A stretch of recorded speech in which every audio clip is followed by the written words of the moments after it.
एमशी मित्रांनो, तर आम्ही आलेलो आहोत लिंबा गणेशला आणि मुळे मॅडमच्या शेतामध्ये. तर ह्या ज्वारीच्या पिकाला आम्ही हायड्रोजन प्रमोटर आणि बूस्टर दिलेला आहे मित्रांनो. तर त्यांना रिझल्ट विचारून घेऊ. ते नको म्हणत होते त्यांचे सासरे आधी किंवा त्यांचे मिस्टर, पण आमच्या मॅडम म्हणल्या जर ज्वारी खराब आली तर मी पैसे सगळे भरते, जर चांगली आली तर मग डबल पैसे द्या. आमच्यावर विश्वास ठेवून मॅडमनी ज्वारीच्या पिकासाठी आपलं बूस्टर हायड्रोजन घेतलंय मित्रांनो. तर त्यांनाच आपण रिझल्ट विचारू.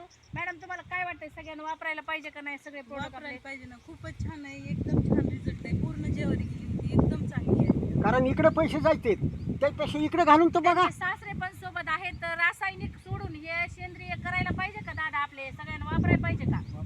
रिझल्ट आहे का चांगला? कारण इकडे पैसे आपले जातातच, त्यापेक्षा इकडे पैसे जाऊ दे ना, त्याचा आपण अनुभव पाहू. आणि मग अनुभवाला उतरल्यावर मग याच्यापेक्षा ही जी आहे ना आपलं केमिकल औषधापेक्षा हे सेंद्रिय खत कसं ऐकल. हा, बरोबर. तर आमच्या मॅडमचे धन्यवाद. त्यांची ही ज्वारी बघून, खालची पण ज्वारी बघू मित्रांनो, खूप म्हणजे खराब झाली होती, पूर्ण कीड वगैरे लागली होती. आता जबरदस्त आलेली आहे आमच्यासोबत. आमचे आंबोरे महाराज पण आज सोबत आलेले आहेत. त्यांचे पण पावलं त्यांच्या शेतीला लागले, त्याच्याबद्दल त्यांचे पण धन्यवाद आमचे. परत देवबाप्पा पण आहेत सोबत आणि ह्यांचे सगळ्यांचे सेंद्रिय शेती केल्याबद्दल धन्यवाद सगळ्यांचे. कारण आपल्या भारत देशाला आपण खूप मोठ्या आजारापासून वाचवतोय. Good IMC. Good IMC. Good I एमशी.